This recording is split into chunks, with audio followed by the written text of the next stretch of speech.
ঐতিহাসিক মুজিবনগর দিবসে বঙ্গবন্ধুর প্রতিকৃতিতে প্রধানমন্ত্রীর শ্রদ্ধা। মুক্তিযুদ্ধের চেতনায় অসাম্প্রদায়িক বাংলাদেশ করার প্রত্যয় আওয়ামী লীগের।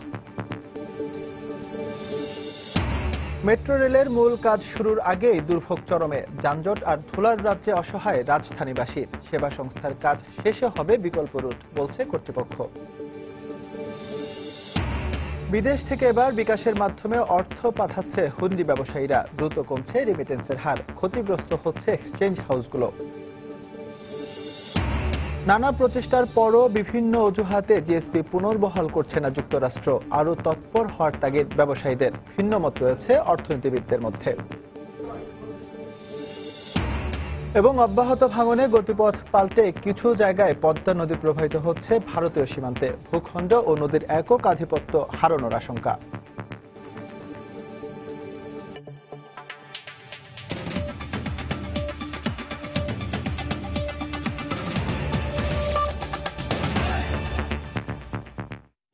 সময় সংবাদের সঙ্গে আছে আমি এসএম ইকবাল। ঐতিহাসিক মুজিবনগর দিবসে বঙ্গবন্ধু শেখ মুজিবুর রহমানের প্রতিকৃতিতে ফুল দিয়ে শ্রদ্ধা জানিয়েছেন প্রধানমন্ত্রী শেখ হাসিনা। সকালে ধানমন্ডি ৩২ নম্বরে ফুল দেওয়ার পর বঙ্গবন্ধুর প্রতিকৃতির সামনে কিছুক্ষণ নীরবে দাঁড়িয়ে থাকেন প্রধানমন্ত্রী। শ্রদ্ধা নিবেদন শেষে দলের সাধারণ সম্পাদক ওবায়দুল কাদের অসাম্প্রদায়িক বাংলাদেশ করতে সরকারের প্রচেষ্টা অব্যাহত থাকবে বলে মন্তব্য করেন।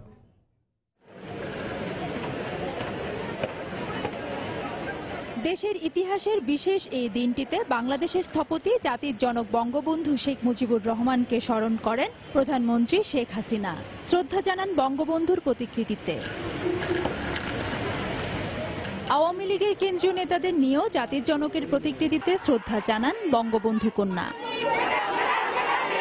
এরপর সমাধিসৌধ খুলে দেওয়া হয় সাধারণের জন্য। শ্রদ্ধা জানান আওয়ামী লীগের অঙ্গ ও সহযোগী সংগঠনের নেতাকর্মীরা। পরে আওয়ামী লীগ সাধারণ সম্পাদক ওবায়দুল কাদের বলেন, ৭৫ পরবর্তী এই দেশে মুক্তিযুদ্ধের চেতনা ভুলণ্ঠিত হয়েছে। তাই আজ সময় এসেছে ২১ বছর ধরে চলা সাম্প্রদায়িক বিষ বৃক্ষকে উৎপাটনের। অসাম্প্রদায়িক চেতনাকে ভুলণ্ঠিত করা হয়েছে। আজকের দিনে আমাদের শপথ হবে যে সাম্প্রদায়িকতার বিষ বৃক্ষ ডালপালা বিস্তার করেছে এতদিনে, সেই বটবৃক্ষকে বিষ বৃক্ষকে আমরা সমূলে উৎপাটন করব। তিনি বিএনপিকে ইস্যু তৈরির দল উল্লেখ করে বলেন, এই সরকার যেন তিস্তা চুক্তি করতে না পারে সেজন্য বিএনপি নানাভাবে ষড়যন্ত্র করছে। এদের কোনো রাজনৈতিক কর্মসূচি নেই, শুধু ইস্যু তৈরি করে। এক একটা ইস্যু এখন চলছে ভারত বিরোধিতার ইস্যু। তিস্তা চুক্তি শেখ হাসিনার আমলে যাতে না হয় সে ব্যাপারে বিএনপি যত রকমের তাদের পায়তারা করতে হয়, চক্রান্ত করতে হয়, সেটা তারা করবে, আগেও করেছে, এখনো করবে। মুক্তিযুদ্ধের চেতনায় সবাইকে ঐক্যবদ্ধ হওয়ার আহ্বান জানান আওয়ামী লীগ সাধারণ সম্পাদক। ফেরদৌস লিপি, সময় সংবাদ, ঢাকা। ৭১-এর এই দিনে মেহেরপুরের বৈদ্যনাথতলার আম্রকাননে শপথ নিয়েছিল বাংলাদেশের প্রথম সরকার। এর মধ্য দিয়ে প্রাতিষ্ঠানিক ভিত্তি পায় মুক্তিযুদ্ধ। ইতিহাস সংশ্লিষ্টরা বলছেন, মুক্তিযুদ্ধকালীন জনযুদ্ধ আর তথ্যযুদ্ধ উভয় ক্ষেত্রেই সাফল্যের সঙ্গে দায়িত্ব পালন করে এই অস্থায়ী সরকার। তরিকুল ইসলাম শরফের রিপোর্ট। ১৯৭১ স্বাধিকারের প্রশ্নে বাঙালির অবিরাম লড়াই, যে লড়াইকে স্তব্ধ করে দিতে ২৫শে মার্চ রাতে নারকীয় হত্যাযজ্ঞ চালায় পাকিস্তানি বাহিনী। বাঙালিরাও বসে থাকেনি। বঙ্গবন্ধু শেখ মুজিবুর রহমানের নির্দেশে যুদ্ধে ঝাঁপিয়ে পড়ে। তবে ন্যায়ের পক্ষের এই জনযুদ্ধের রাজনৈতিক নেতৃত্বের প্রয়োজন ছিল। ঐতিহাসিক সেই প্রয়োজন থেকেই গঠিত হয় স্বাধীন বাংলাদেশের প্রথম সরকার। ১৫টি মন্ত্রণালয় ও বিভাগ নিয়ে স্বল্প পরিসরে যাত্রা শুরু করে এই সরকার। পাকিস্তানের কারাগারে বন্দী বঙ্গবন্ধু শেখ মুজিবুর রহমান রাষ্ট্রপতি, তার অবর্তমানে সৈয়দ নজরুল ইসলাম অস্থায়ী রাষ্ট্রপতি এবং তাজউদ্দিন আহমেদ প্রধানমন্ত্রী হিসেবে নিযুক্ত হয়েছিলেন। মুক্তিযুদ্ধের প্রধান সেনাপতি হিসেবে ঘোষণা করা হয় জেনারেল এম.এ.জি. ওসমানীর নাম।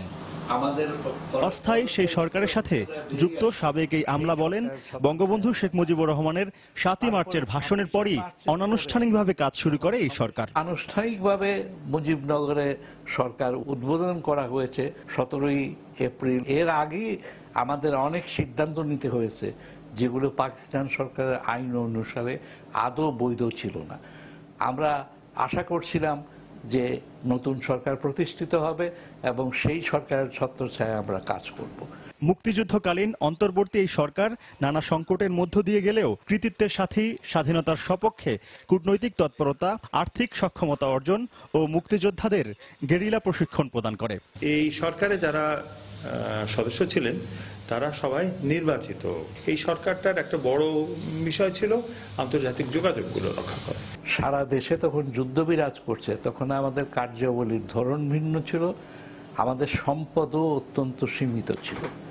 কিন্তু সেই সীমিত সম্পদ নিয়ে ওই সরকারের পক্ষে যতটুকু কার্যকর হওয়া সম্ভব আমার মনে হয় তার চেয়েও বেশি কার্যকর হয়েছে।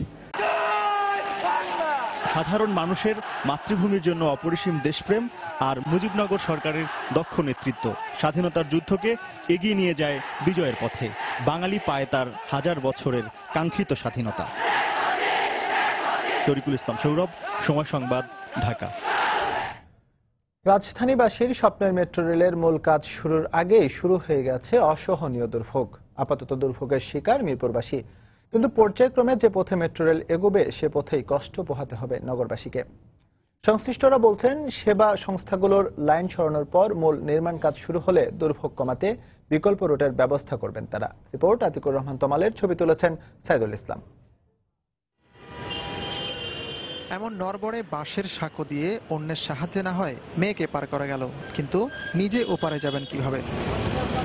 নিরুপায় এই নারী বেশ কিছুক্ষণ ইতিউতি তাকালেন। ওপারে মেয়ে, এপারে তিনি। অগত্যা অপরিচিতের সাহায্য নিয়ে পার হতে হলো তাকেও। এমন বিব্রতকর অবস্থায় পড়তে হচ্ছে মিরপুরে চলাচলকারী অনেককেই। এইভাবে ফেলে রাখছে তো, আসলে এইভাবে রাখাটা ঠিক না। রাস্তা পারাপারে তো সমস্যা হয়।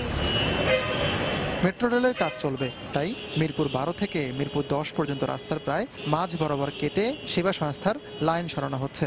আর এতেই অসহনীয় যানজট আর ধুলোর রাজ্যে পরিণত ওইসব এলাকা। নিয়ম অনুযায়ী প্রকল্প এলাকায় ধুলো কমাতে পানি ছেটানোর কথা, কিন্তু বাস্তবে সেটি হচ্ছে কিনা তা নিয়ে সন্দিহান এলাকাবাসী। বলে যে সাময়িক অসুবিধা কিন্তু এই 1 মাস 2 মাস হবে না, 6 মাস 1 বছর 2 বছর হবে। আমাদের খুব কষ্ট হইতাছে, রাস্তা পার হতে অসুবিধা, গাড়ি না যাইতে অসুবিধা, গাড়ি রাস্তা জাম হয়ে যায় ভাই। আমি যে একটা ড্রাইভার, আমার কাছে অসহ্য লাগে এই রাস্তা কাটাকাটির জন্য।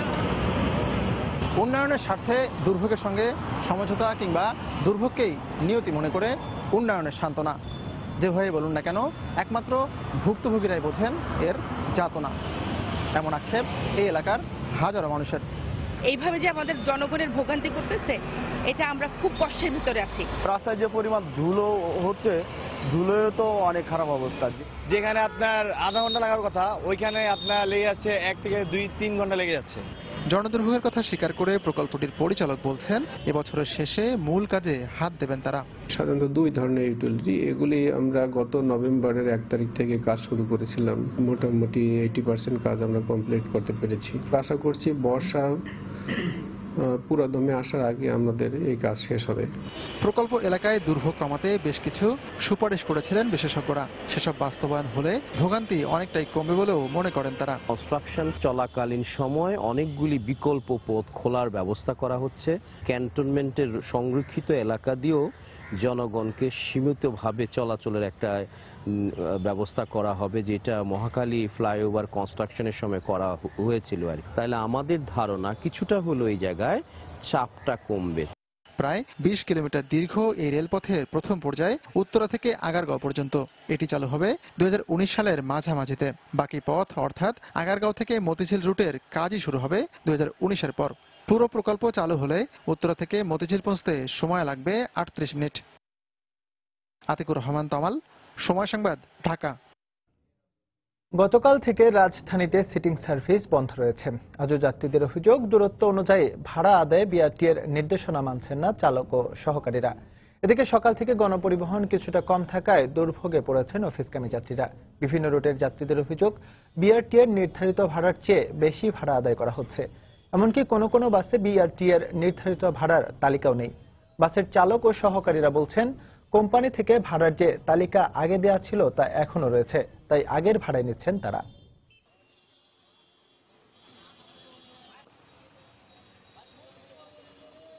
গভর্নমেন্ট একটা ভাড়া করে দিবে, একটা নির্দিষ্ট করে দিবে, সেটাও করে নাই। আর তারা এরকম কোনো সার্চিট দেয় নাই যে ভাড়া এত টাকা বা এই সেই, 1 পয়সা তারা কম নেয় না, পুনরা ভাড়াই তারা নিচ্ছে। যাত্রী নিচ্ছে লোকাল ভাবে, মানে যাত্রী র্যান্ডম দাঁড় করায় নিচ্ছে, প্রচুর পরিমাণে যাত্রী নিচ্ছে। আগে যারা সিটিং এ নিত না, কিন্তু ভাড়া আগেরটাই নিতেছে আর কি। সিটিং ভাড়াই ছিল 14 টাকা, কিন্তু এখন প্রত্যেকটা মানুষের 15 টাকা ভাড়া যাচ্ছে। 15 টাকা 1 টাকা কম নেই, আর যদি কোনো টাকা কথাও কম বলে আরো উল্টা মিসবিহেভ করে। এ বিষয়ে আজকের অবস্থা জানতে রাজধানীর ফার্মগেটে আছেন রিপোর্টার তোহা খান তামিম। আমরা এখন সরাসরি চলে যাব তার কাছে। তামিম, কয়েকদিন ধরে কিন্তু রাজধানী ঢাকা শহরে কিন্তু বিশেষ করে গণপরিবহনের যে শৃঙ্খলা বিষয়টি কিন্তু আলোচিত একটা বিষয় হয়ে আসছে। আপনি জানেন যে গতকালকে কিন্তু বিআরটি এর পক্ষ থেকে যে অবৈধ সিটিং সার্ভিস ছিল সেটি বন্ধ করার পর থেকে কিন্তু এই বিষয়টি আরো প্রকট হয়ে দাঁড়িয়েছে। তো গতকালকেও আমরা দেখেছিলাম যে এই যাত্রীদের যে একই অভিযোগ, অর্থাৎ অতিরিক্ত ভাড়া আদায়ের বিষয়টি, পাশাপাশি বিভিন্ন অভিযোগ রয়েছে। আজকেও কিন্তু এর ব্যতিক্রম নয়। আজকেও আমরা রাজধানীর বিভিন্ন এলাকা ঘুরেছি, বিশেষ করে মিরপুর, শাহবাগ এবং ফার্মগেট। আমরা এখন এই মুহূর্তে ফার্মগেটে রয়েছি। ফার্মগেট এলাকার ইকবাল, আপনি চিত্র দেখতে পাচ্ছেন যে এখানে কিন্তু গত কয়েকদিন ধরেই যে বিষয়টি সেটি হচ্ছে যে সিটিং সার্ভিসের নামে যেই এটা চলছিল, এখন কিন্তু গাদা গাদা করে লোক নেওয়া হচ্ছে বাসের ভিতরে, কিন্তু আগের যে ভাড়া, আগের যে সিটিং সার্ভিসের নামে যে ভাড়াটা নেওয়া হতো সেই ভাড়াই কিন্তু আসলে আদায় করা হচ্ছে। এক্ষেত্রে কিন্তু আমরা দেখেছি যে সরেজমিনে দেখেছি যে আসলে মানুষ কিন্তু অনেক সময় বাসের যেই কর্মচারীরা রয়েছেন তাদের সাথে কিন্তু বাকবিতণ্ডায় জড়িয়ে পড়ছেন, এবং অনেক সময় দেখা যাচ্ছে যে এই বিষয়ে কিন্তু অনেক সমস্যার মুখোমুখি হচ্ছেন তারা। আরেকটি বিষয় ইকবাল বলে রাখি, সেটি হচ্ছে যে নারী যাত্রীদের কিন্তু তারা দুর্ভোগে পড়েছেন, বিশেষ করে এই যে সিটিং সার্ভিসের নামে তারপরে যে বন্ধ হয়ে গেল, বন্ধ হওয়ার পরে কিন্তু এখন গাদা গাদা করে লোক ওঠানো হচ্ছে এবং যত্রতত্র গাড়ি থামানো হচ্ছে। তবে নারী যাত্রীরা কিন্তু চরম দুর্ভোগে আছেন, তারা কিন্তু বাসে উঠতে পারছেন না, গণপরিবহনে উঠতে পারছেন না, যার দরুন কিন্তু তারা কিন্তু অনেক সময় থেকে দেখা যাচ্ছে যে তাদেরকে দাঁড়িয়ে থাকতে হচ্ছে। তো আমরা কিন্তু এই পর্যন্ত রাজধানীতে আমরা প্রায় মিরপুর, শাহবাগ এবং কারওয়ানবাজার এলাকায় ঘুরেছি এবং বিভিন্ন এলাকায় ঘুরেছি, এবং আমরা কিন্তু এখানে কোনো অভিযানের আমরা কোনো তৎপরতা লক্ষ্য করিনি। অর্থাৎ বিআরটি এবং বাস মালিক সমিতির পক্ষ থেকে যে অভিযান হওয়ার কথা রয়েছে, এখন পর্যন্ত কোনো অভিযান আমরা কিন্তু এখান পর্যন্ত লক্ষ্য করিনি। তো ইকবাল, এখন পর্যন্ত আসলে বলা যায় যে সকাল থেকে আজকে কিন্তু সপ্তাহের একটি কর্মব্যস্ত দিন। এই কর্মব্যস্ত দিনেও কিন্তু আজকে কিন্তু বাসের অর্থাৎ গণপরিবহনের সংখ্যাটা কিন্তু তুলনামূলকভাবে গতকালের চেয়ে আমরা একটু কম দেখতে পেয়েছি। তো ইকবাল, এই ছিল ফার্মগেট এলাকা থেকে আমার কাছে সবশেষ।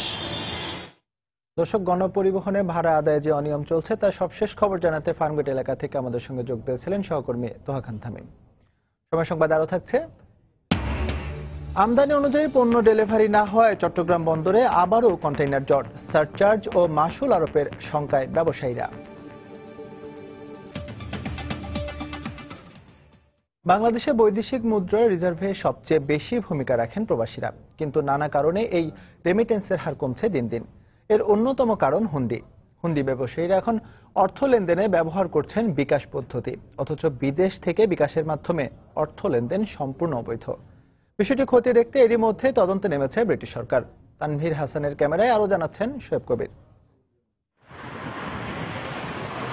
বাংলাদেশ ব্যাংকের পরিসংখ্যান অনুযায়ী চলতি অর্থ বছরের জুলাই-মার্চ পর্যন্ত প্রবাসীরা দেশে পাঠিয়েছেন প্রায় ৭২,৪০০ কোটি টাকা। আগের অর্থ বছরে একই সময়ে এই অঙ্ক ছিল ৮৬,৫০০ কোটি টাকা। এক বছরের ব্যবধানে রেমিটেন্স কমেছে প্রায় ১৪,১০০ কোটি টাকা। আমরা এই বিষয়টা বিকাশের সাথে যোগাযোগ করেছি এবং বিকাশ থেকে কনফার্ম করেছে যে ওয়েস্টার্ন ইউনিয়ন এবং ব্র্যাক সজন ছাড়া বিকাশের যুক্তরাজ্যে কোনো মানি এক্সচেঞ্জ কোনো বিষয়ে কোনো এগ্রিমেন্ট বা কোনো এজেন্ট নাই। সেই ক্ষেত্রে এইগুলা আসলে অবৈধ। বিকাশের মাধ্যমে অবৈধভাবে অর্থ পাঠানোর কারণে ক্ষতিগ্রস্ত হচ্ছে অনুমোদিত এক্সচেঞ্জ হাউসগুলো। বিকাশের মাধ্যমে কাগজপত্র ছাড়া বাংলাদেশে যে টাকাগুলো চলে যাচ্ছে সেগুলো সম্পূর্ণ অবৈধ এবং হুন্ডি।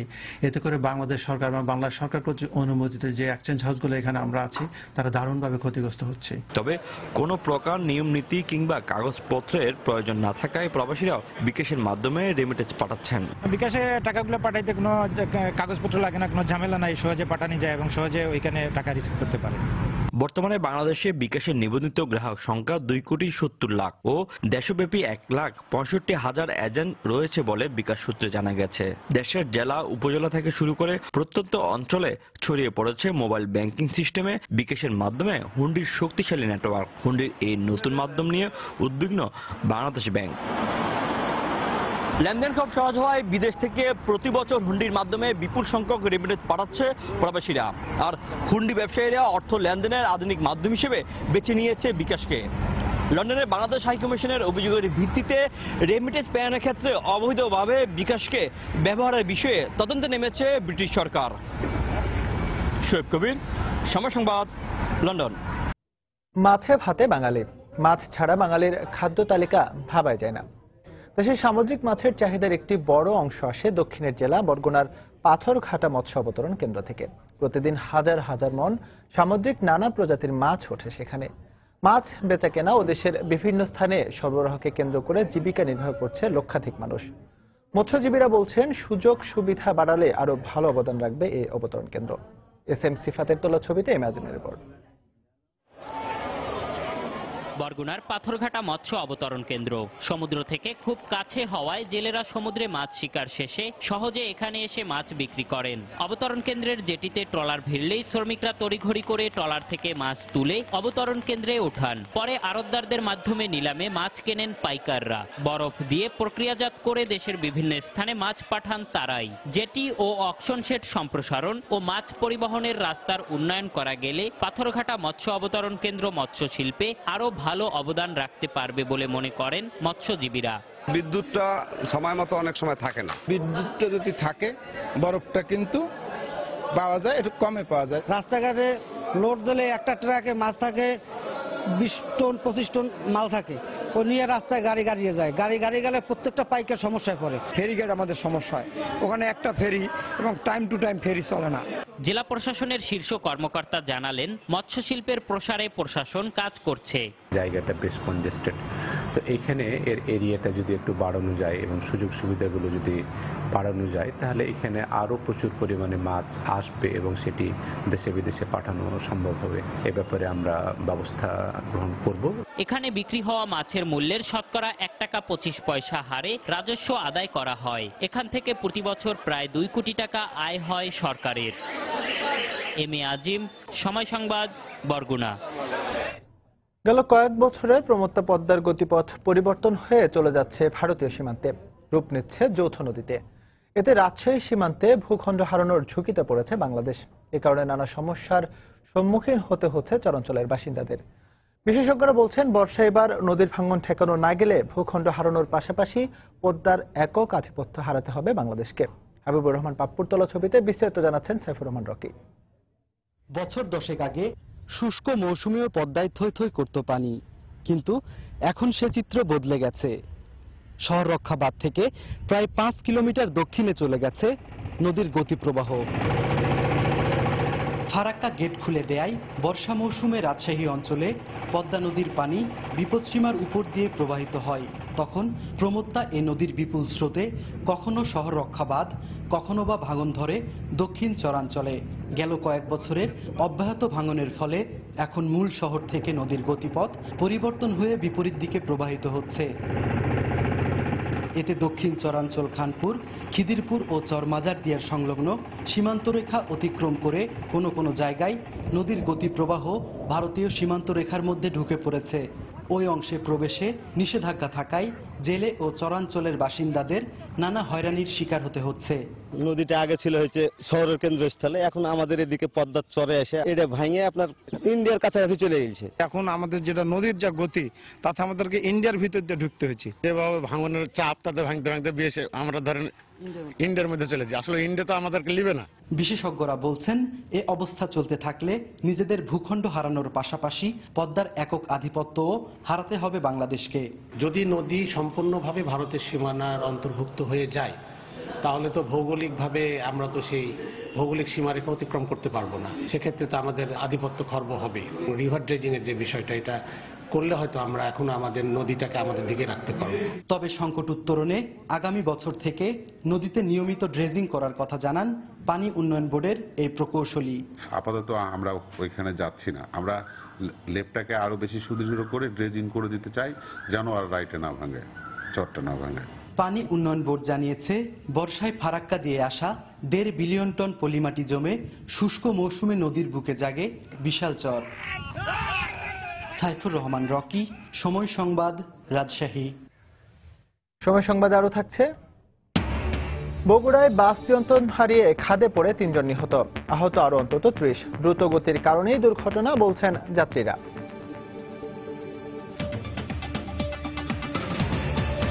বাংলাদেশের পক্ষ থেকে নানামাত্রিক প্রচেষ্টার পরও বিভিন্ন অজুহাতে বিশেষ বাজার সুবিধা জিএসপি পুনর্বহাল করছে না যুক্তরাষ্ট্র।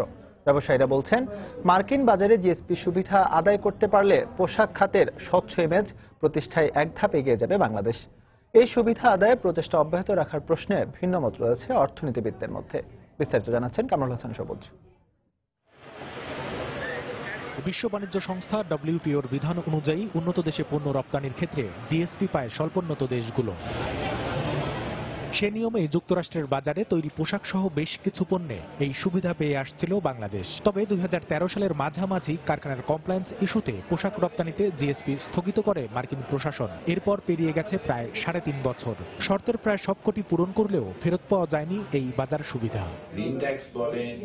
আমদানি নিরুৎসাহিত করতে কঠোর নীতি গ্রহণ করেছে ট্রাম্প প্রশাসন। তাই জিএসপির পেছনে না ছোটার পরামর্শ বিশ্বব্যাংকের এই অর্থনীতিবিদের। ট্রাম্প অ্যাডমিনিস্ট্রেশন বলছে আমার মূল লক্ষ্য হলো আমেরিকান অর্থনীতিতে উৎপাদন করা, যাতে আমেরিকায় কর্মসংস্থান বাড়ে। তাহলে তো জিএসপি দেওয়াটা তার বাংলাদেশের মতো অর্থনীতিকে জিএসপি সুবিধাটা দেওয়াটা তার পরিপন্থী হবে। অন্যদিকে সুবিধা আদায়ে রাজনৈতিক তৎপরতা অব্যাহত রাখার পরামর্শ সিপিডির এই গবেষণা পরিচালকের। বাংলাদেশের জন্য শুল্কমুক্ত বাজার সুবিধার যে একটা যৌক্তিক ভিত্তি রয়েছে, টিকফার মতো প্ল্যাটফর্ম যেখানে কিনা বাংলাদেশ মার্কিন যুক্তরাষ্ট্র সরাসরি আলোচনা করে থাকে, সেখানে আসলে এই বিষয়গুলোর অবতারণা করবার একটি রাজনৈতিক ভিত্তি রয়েছে এবং একই সাথে এর একটা অর্থনৈতিক যৌক্তিকতাও রয়েছে।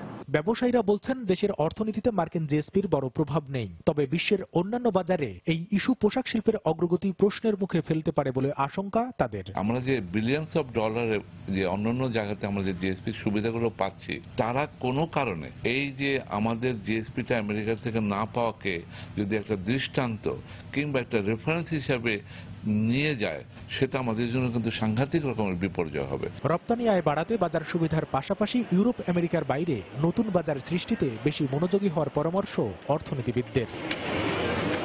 কামরুল হাসান সবুজ, সময় সংবাদ, ঢাকা। আমদানি অনুযায়ী পণ্য ডেলিভারি না হয় চট্টগ্রাম বন্দরে আবারও কন্টেইনার জটের আশঙ্কা দেখা দিয়েছে। 36,000 TEUs ধারণ ক্ষমতার বন্দরের বিভিন্ন ইয়ার্ডে কন্টেইনার রয়েছে প্রায় 35,000। এর মধ্যে ঈদকে সামনে রেখে খোলা এলসির আমদানি পণ্য বন্দরে পৌঁছাতে শুরু করেছে। এই অবস্থায় শিপিং কোম্পানিগুলো জাহাজের উপর সারচার্জ এবং কন্টেইনারের উপর মাশুল আরোপ করতে পারে বলে শঙ্কিত ব্যবসায়ীরা। বিস্তারিত জানাচ্ছেন কমল দে। আমদানি অনুযায়ী ডেলিভারি না হয় বন্দরের বিভিন্ন ইয়ার্ডে কন্টেইনারের স্তূপ জমতে শুরু করেছে। শুক্র ও শনিবার বন্ধের দিন সহ প্রতিদিনই আমদানি পণ্য নিয়ে গড়ে 3,500-এর বেশি কন্টেইনার নামছে চট্টগ্রাম বন্দরে, কিন্তু ডেলিভারি হচ্ছে 2 থেকে 2,500 কন্টেইনার। বন্ধের দিনগুলিতে আবার সরকারি সবগুলি সংস্থার কর্মকর্তা কর্মচারী ছুটিতে থাকায় ডেলিভারি প্রক্রিয়া বন্ধ থাকে, ফলে সৃষ্টি হচ্ছে কন্টেইনার জটের। আমাদের যারা ডেলিভারি গ্রহণ করেন অথবা এই প্রক্রিয়ার সাথে যারা সংযুক্ত, তাদের সবাইকে সার্বক্ষণিকভাবে বন্দরে রাউন্ড দ্য ক্লক 24 ঘন্টায় 7 দিনই থাকতে হবে, তাহলেই কিন্তু ডেলিভারি বৃদ্ধি করা সম্ভব। বন্দর ব্যবহারকারীদের মতে রমজানকে সামনে রেখে আমদানির পরিমাণ কয়েক গুণ বাড়ল, সে অনুযায়ী ডেলিভারির জন্য প্রস্তুতি থাকে না বন্দর সহ সংশ্লিষ্ট সবগুলো সংস্থার, যে কারণে বিদেশি শিপিং কোম্পানিগুলো চট্টগ্রাম বন্দরে জাহাজ পাঠাতে আগ্রহ দেখায় না। আর কন্টেইনার এবং জাহাজ সৃষ্টি হলে সারচার্জ আরোপের আশঙ্কা থাকে। এটা কনজেশন হলেই একটা জাহাজের গড় যেটা অবস্থান সেটা বেড়ে যাবে এবং এটার দ্বারা কিন্তু জাহাজের ভাড়া বৃদ্ধি পেতে পারে এবং কন্টেইনারের উপর কিন্তু সারচার্জ বসার একটা সম্ভাবনা গতবার যেরকম ছিল এবারও থাকবে। 4-5 দিন আউটারে বসে থাকার কারণে জাহাজ মালিকদের যেমন ক্ষতি হচ্ছে, তেমনি আমদানিকারকের কিন্তু ক্ষতি হচ্ছে। এই অবস্থায় বন্দরের অব্যবহৃত জায়গাগুলোতে দ্রুত ইয়ার্ড নির্মাণ করে সেখানে আমদানিকৃত কন্টেনার রাখার ব্যবস্থা না হলে পরিস্থিতি সামাল দেওয়া দুরূহ হয়ে উঠবে বলে আশঙ্কা ব্যবসায়ীদের। নিউমরিক কন্টেনার টার্মিনালের মতো আরো 2-3টা নতুন কন্টেনার থাকতে হবে, কারণ বাড়াতে হবে, কারণ চট্টগ্রাম বন্দরে কিন্তু অনেক জায়গা কিন্তু এখনো আনইউটিলাইজড আছে। এই আনইউটিলাইজড জায়গাগুলিতে যদি নতুন করে কন্টেনার টার্মিনাল করে তাহলে কিন্তু এই প্রবলেমটা সলভ করা যায়। চট্টগ্রাম বন্দরে বর্তমানে 85 থেকে 90টি জাহাজ অবস্থান করছে। এর মধ্যে 20টির বেশি কন্টেনারবাহী জাহাজ আর জেনারেল কার্গো 25 থেকে 30টি। কমল দে, সময় সংবাদ, চট্টগ্রাম।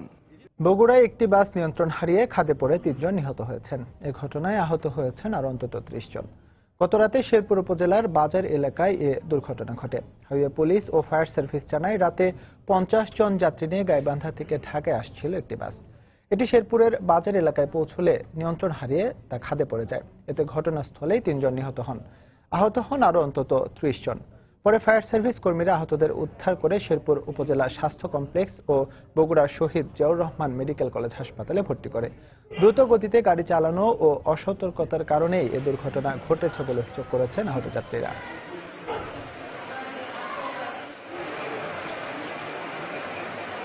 কত গাড়ি ওভারটেক করেছে এর কোনো হিসাব নেই। ওভারটেক করতে নিয়েই সামনে তারা গাড়ি, তখন গাড়িটা কিভাবে পল্টে একটা শব্দ দিল, গাড়িটা খাদের মধ্যে পড়ে গেল। কিছু আর করবেই না, আমার ঠ্যাং চাপে পড়ে গেছিল, ও জানলা চাপে বাম দিক আবার ঝুল দিতে, ডান দিকে ঝুল দিতে, যে গাড়িটা ডাইরেক্ট নয় ইঞ্জিন। দুর্ঘটনায় পতিত হওয়ার সংবাদ পাওয়ার সাথে সাথে শেরপুর, বগুড়া, সিরাজগঞ্জ এবং রায়গঞ্জের 6টি ইউনিট দুর্ঘটনাস্থলে উপস্থিত হয়ে উদ্ধার কার্য পরিচালনা করে। এই দুর্ঘটনায় 3 জন নিহত হয়েছেন। দীর্ঘ 17 বছরেও চালু করা যায়নি সিরাজগঞ্জের বেলকুচি উপজেলার তামাই ইটিপি প্ল্যান্ট। 1999 সালে প্রায় 3 কোটি টাকা ব্যয়ে পরিবেশ অধিদপ্তরের একটি প্রকল্পের আওতায় ইটিপি প্ল্যান্ট নির্মাণ শুরু হলেও মাঝপথে এসে তা থেমে যায়। শোধনাগারের অভাবে মিল মালিকরা বর্জ্য সরাসরি পুকুর বা খালে ফেলায় মারাত্মকভাবে দূষিত হচ্ছে পরিবেশ। রিঙ্কু কুণ্ডুর পাঠানো তথ্য, অমৃত সেনের ছবি নিয়ে রিপোর্ট। কয়েক বছর ধরে জেলার বেলকুচি উপজেলায় গড়ে উঠেছে বেশ কয়েকটি সুতা রং করার প্রসেস মিল। এসব কারখানায় প্রতিদিন সুতা রং করার রাসায়নিক বর্জ্য পানি উৎপাদিত হয়, যা পরিশোধনের কোনো ব্যবস্থা না করে কর্তৃপক্ষ সরাসরি ফেলছে স্থানীয় পুকুর বা খালে। এলাকাবাসীর অভিযোগ, প্রচুর পরিমাণ বর্জ্য ফেলার কারণে এলাকার নলকূপে রঙিন আর দুর্গন্ধযুক্ত দূষিত পানি উঠছে, যা ব্যবহারের কারণে দেখা দিচ্ছে বিভিন্ন শারীরিক সমস্যা। এই পানিটা ব্যবহার করলে মানে আমাদের হয় কি সমস্যা, শরীরে চুলকানি হয়, পেটে ব্যথা হয়, পেটের ভিতরে কামড়ায়। বিভিন্ন রাসায়নিক পদার্থের গন্ধটা পানিতে ওঠে এবং পানিটা দেখা যায় কত সময় ফেনার সৃষ্টি হয় এবং পানিটা কখনো লালচে রঙে হয়। এ সমস্যা দূর করতে 1999 সালে বেলকুচি উপজেলার তামাই এলাকায় ইউএনডিপির অর্থায়নে প্রায় 3 কোটি টাকা ব্যয়ে পরিবেশ অধিদপ্তরের ওয়েস্ট ম্যানেজমেন্ট প্রজেক্টের আওতায় ইটিপি প্ল্যান্ট নির্মাণ শুরু হওয়ার পর মাঝপথে এসে থেমে যায়। দীর্ঘদিন পরিত্যক্ত থাকা আর সঠিক তদারকির অভাবে নষ্ট হয়ে গেছে এই পানি শোধনাগারের বেশিরভাগ যন্ত্রপাতি, চুরি হয়ে গেছে বিদ্যুতের ট্রান্সফরমার। এখন এলাকাবাসী ও মিল্ক মালিকদের দাবি, পরিবেশ দূষণ রোধে এই প্ল্যান্টটির কাজ পুনরায় চালু করে বর্জ্য পানি শোধনের ব্যবস্থা করা হোক। যারা ব্যবহার করবে তারাও করে নাই, কর্তৃপক্ষ এটা ঠিক মতো যোগাযোগ করে নাই। এটা ট্রিটমেন্ট করে যদি এই পানিগুলা একটু ব্যবহার করা যাইতো তাহলে আমাদের খুবই উপকৃত হইত। প্রসেস মিলের বিষাক্ত বর্জ্যের সঠিক ব্যবস্থা না নিলে সাধারণ মানুষ চরম স্বাস্থ্য ঝুঁকিতে পড়বে বলে জানালেন জেলার সিভিল সার্জন। আমাদের শরীরে যেগুলো প্রবেশ করে তাতে আমাদের লিভার, কিডনি এই ধরনের অর্গানগুলো নষ্ট হয়ে যাওয়ার ভয় আছে। আমাদের দীর্ঘমেয়াদী আমাদের আন্তরিক প্রদাহ, যেটা আমরা বলি পেপটিক আলসার, এটা হওয়ার সম্ভাবনা আছে এবং স্কিন ডিজিজও হয়। ইটিপি প্ল্যান্টটি পুনরায় চালুর জন্য প্রশাসনের পক্ষ থেকে সব ধরনের পদক্ষেপ গ্রহণের কথা জানালেন জেলা প্রশাসনের এই কর্মকর্তা। বিষয়টি জানার পর আমরা উপজেলা নির্বাহী অফিসার বেলকুচিকে বলেছি খতিয়ে দেখার জন্য এবং একটা কিভাবে এটা চালু করা যায় সে বিষয়ে প্রতিবেদন দেওয়ার জন্য। পরবর্তী দিনে আমরা সরকারের কাছে লিখব যাতে এটা চালু করা যায়। সিরাজগঞ্জের বেলকুচি ও এনায়েতপুরে প্রায় 30টি সুতা প্রক্রিয়াজাত কারখানায় প্রতিদিন প্রায় 1 লাখ লিটার বর্জ্য তৈরি হয়। রিঙ্কু কুণ্ডু, সময় সংবাদ, সিরাজগঞ্জ। ময়মনসিংহের ফুলবাড়িয়ায় কোচ সম্প্রদায়ের এক দম্পতিকে নির্যাতনের অভিযোগে 14 জনকে আসামি করে একটি মামলা করা হয়েছে। গত বুধবার রাতে গ্রাম্য সালিশে ক্ষুদ্র নৃগোষ্ঠীর এক কোচ দম্পতিকে নির্যাতন ও 40,000 টাকা জরিমানা করেন একই সম্প্রদায়ের মাতব্বররা। এ ঘটনায় জড়িতদের শাস্তি দাবি করেছেন এলাকাবাসী।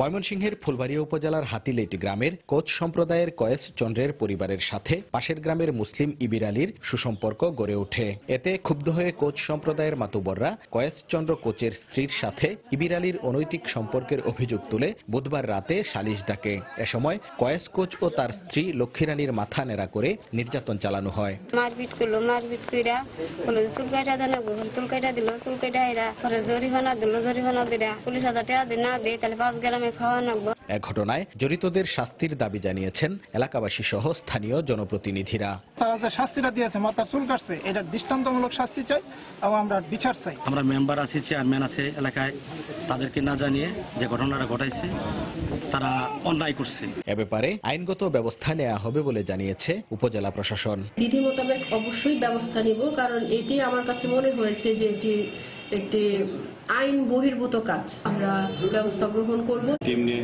অত্র এলাকায় অভিযান চলেছে, কিন্তু ওরা ঘটনার পর থেকে পুলিশ অভিযানের পরিবর্তন পলাতক আছে।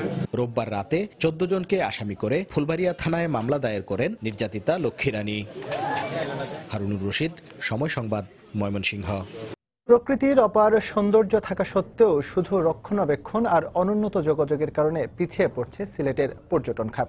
ভোগান্তির কারণে কমে যাচ্ছে পর্যটকের সংখ্যা। এতে হুমকির মুখে পড়েছে সম্ভাবনাময় পর্যটন শিল্প।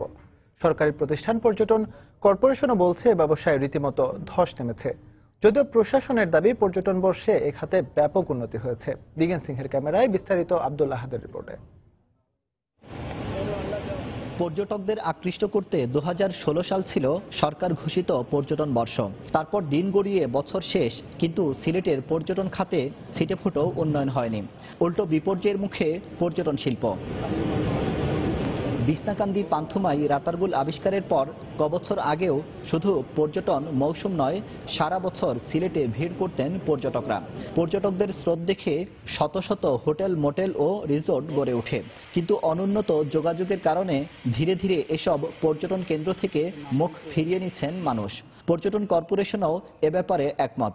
ভরা মৌসুমেও পর্যটন মোটেল ছিল ফাঁকা।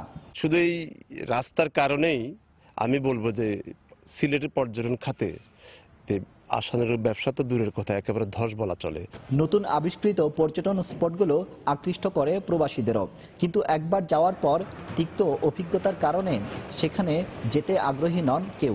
আমার মেয়ে এবং নাতিরা তো জার্নির ভয়ে, এই যে যাতায়াতের যে অসুবিধা, এর কারণে তারা খুব ডিসকারেজ ফিল করতেছে। I doubt they will go again.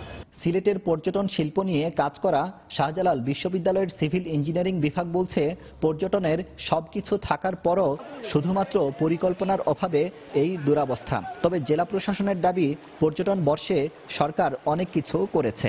পরিকল্পনার অভাব, এটা একমাত্র দোষ। টাকা আছে, সবকিছু আছে, শুধু পরিকল্পনার অভাব। সরকার কিন্তু এই বিষয়ে অত্যন্ত আন্তরিক। এই বিষয়ে জেলা প্রশাসনের সাথে সড়ক জনপদ, এলজিডি অনেক কথা হচ্ছে। বর্ষায় বিছনাকান্দি ও রাতারগুল যেতে পর্যটকদের ব্যবহার করতে হয় নৌকা, কিন্তু সেখানে গিয়ে মাঝি ও স্থানীয়দের কাছে জিম্মি হয়ে পড়েন পর্যটকরা। আব্দুল আহাদ, সময় সংবাদ, সিলেট। দেশের বাইরের খবর। তুরস্কের সংবিধান সংশোধনের প্রশ্নে অনুষ্ঠিত গণভোটে হাড্ডাহাড্ডি লড়াইয়ের পর জয়ের মুখ দেখলেন প্রেসিডেন্ট রিসেপ তাইপ এরদোয়ান। তার হ্যাঁ শিবিরের পক্ষে ভোট পড়েছে 51%, অন্যদিকে না ব্যালটে ভোট পড়েছে প্রায় 49%। এর ফলে 12 বছরের জন্য প্রেসিডেন্টের অগাধ নির্বাহী ক্ষমতার অধিকারী হবেন এরদোয়ান।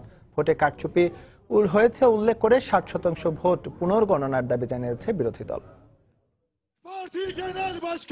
সংবিধান সংশোধনের জন্য অনুষ্ঠিত রোববারের গণভোটে এরদোয়ানের হ্যাঁ শিবিরের প্রতি আস্থা পোষণ করেন সংখ্যাগরিষ্ঠ মানুষ। এদিন দেশজুড়ে 1,67,000 ভোট কেন্দ্রে প্রায় 5.5 কোটি তুর্কি নাগরিক তাদের ভোটাধিকার প্রয়োগ করেন। হাড্ডাহাড্ডি লড়াই শেষে এরদোয়ানের পক্ষে জয় নিশ্চিত হলে স্বস্তি প্রকাশ করেন তার সমর্থকরা। এরদোয়ান ক্ষমতায় থাকা অবস্থায় মানুষের মাথাপিছু আয় বেড়েছে, সার্বিক উন্নয়ন হয়েছে, তাই আমি সামনের দিনগুলোয় তাকেই ক্ষমতায় দেখতে চাই। এই বিজয়ের ফলে তুরস্কে পার্লামেন্টারি শাসন ব্যবস্থার পরিবর্তে জারি হবে প্রেসিডেন্টের নির্বাহী শাসন কাঠামো। 2029 সাল পর্যন্ত অর্থাৎ 12 বছর পর্যন্ত প্রেসিডেন্টের ক্ষমতায় থাকবেন এরদোয়ান। বাজেট তৈরি, জরুরি অবস্থা জারি, এমনকি ডিক্রি জারির মাধ্যমে আইন প্রণয়নের ক্ষমতাও থাকবে তার হাতে। এই বিজয়কে ঐতিহাসিক আখ্যা দিয়ে জনগণের প্রতি কৃতজ্ঞতা প্রকাশ করেন এরদোয়ান। আমার প্রতি আবারও আস্থা রাখার জন্য আমি দেশবাসীর প্রতি কৃতজ্ঞ। নতুন ব্যবস্থায় জনগণের অধিকার নিশ্চিত করা সহজ হবে। আমাদের দায়িত্ব দেশের স্বার্থে সবাইকে পাশে নিয়ে কাজ করে যাওয়া। তবে প্রধান বিরোধী দল রিপাবলিকান পিপলস পার্টি সিএইচপি ক্ষমতাসীন দলের বিরুদ্ধে ভোট কারচুপির অভিযোগ এনে প্রায় 60% ভোট পুনর্গণনার দাবি জানান। জনতার রায়ের প্রতি আমরা শ্রদ্ধাশীল, তবে নির্বাচন বোর্ডের একটি বেআইনি সিদ্ধান্ত এই গণভোটকে বিতর্কিত করেছে। আমরা স্বচ্ছতা চাই। তবে এই অগাধ ক্ষমতাধর প্রেসিডেন্টকে ক্ষমতাচ্যুত করা সম্ভব একমাত্র অভিশংসনের মাধ্যমে। সেক্ষেত্রে পার্লামেন্টের 2/3 ভোট পেতে হবে এমপিদের। সঞ্জনা চৌধুরী, সময় সংবাদ।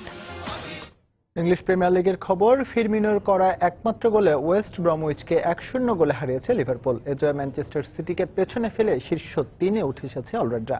অন্যদিকে হাই ভোল্টেজ ম্যাচে টেবিল টপার চেলসিকে 2-0 গোলে হারিয়েছে ম্যানচেস্টার ইউনাইটেড। ফলে চেলসির অবস্থান অপরিবর্তিত থাকলেও 3 পয়েন্ট করে রেড ডেভিলরা উঠে এসেছে 5 নম্বরে। আগের রাতে জয় পাওয়ায় লিভারপুলকে পেছনে ফেলে পয়েন্ট টেবিলের 3য় স্থান দখলে নেয় ম্যানচেস্টার সিটি। তাই শীর্ষ 3-এর জায়গা পুনরায় দখল করতে জয়ের পুরো আত্মবিশ্বাস নিয়ে ওয়েস্ট ব্রমউইচের মাঠে আতিথ্য নেয় লিভারপুল।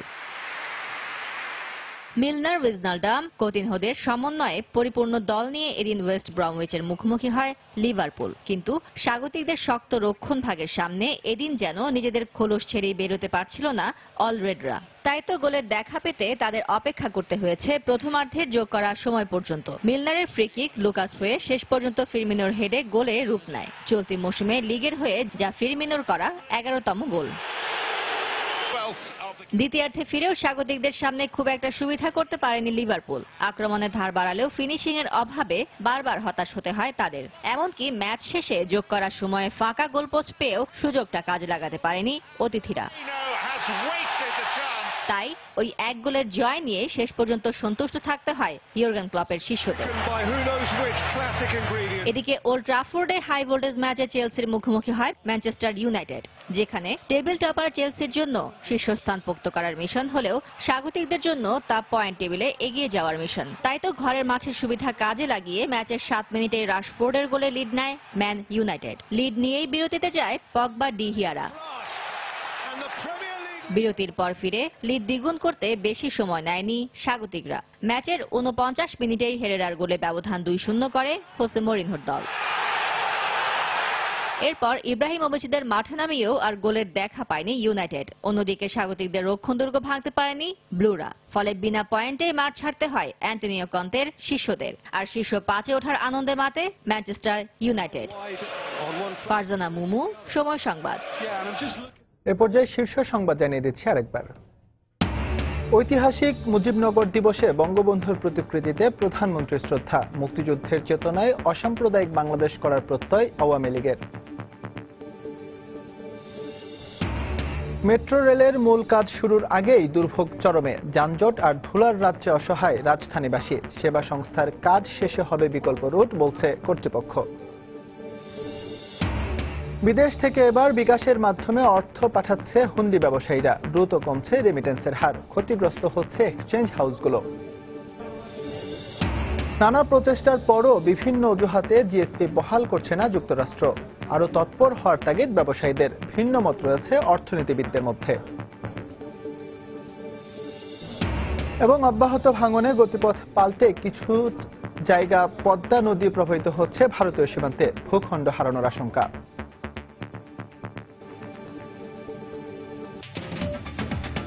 এই ছিল এখনকার মতো। যে কোনো খবর পেতে ভিজিট করুন সময়নিউজ.tv। যে কোনো বাংলা লিংক ও রবি নম্বর থেকে সময় সংবাদের খবর, অনুষ্ঠান সম্পর্কে জানতে এবং যে কোনো তথ্য সময় সংবাদকে জানাতে ডায়াল করুন 16242 নম্বরে।